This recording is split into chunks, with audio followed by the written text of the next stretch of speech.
एक समय की बात है। एक छोटे से गांव में लालची बनिया नाम का एक व्यापारी रहता था। वह बहुत अमीर था, लेकिन उससे भी ज्यादा लालची था। उसे हमेशा और ज्यादा पैसा कमाने की चाह रहती थी।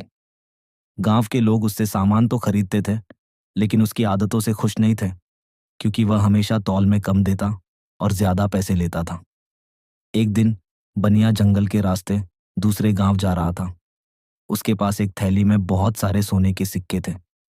चलते चलते उसे बहुत प्यास लगी, तो वह एक पुराने कुएं के पास रुका। जब वह पानी पी रहा था, तभी उसकी नज़र कुएं के अंदर पड़ी। उसे लगा कि कुएं में भी सोने के सिक्के चमक रहे हैं। असल में वह उसके अपने सिक्कों का ही प्रतिबिंब था। लालच में आकर बनिया सोचने लगा, अगर मैं ये सिक्के भी निकाल लूं, तो मैं और अमीर हो जाऊंगा। वह बिना सोचे समझे कुएं में उतरने लगा। जैसे ही वह नीचे झुका, उसकी अपनी थैली हाथ से छूट गई और सारे सिक्के कुएं में गिर गए।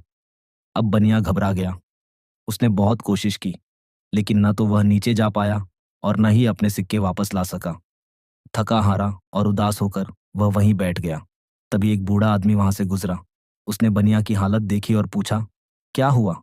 बनिया ने सारी बात बता दी। बूढ़ा आदमी मुस्कुराया और बोला, तुम्हें जो था उससे संतोष नहीं था। लालच में आकर तुमने अपना सब कुछ खो दिया।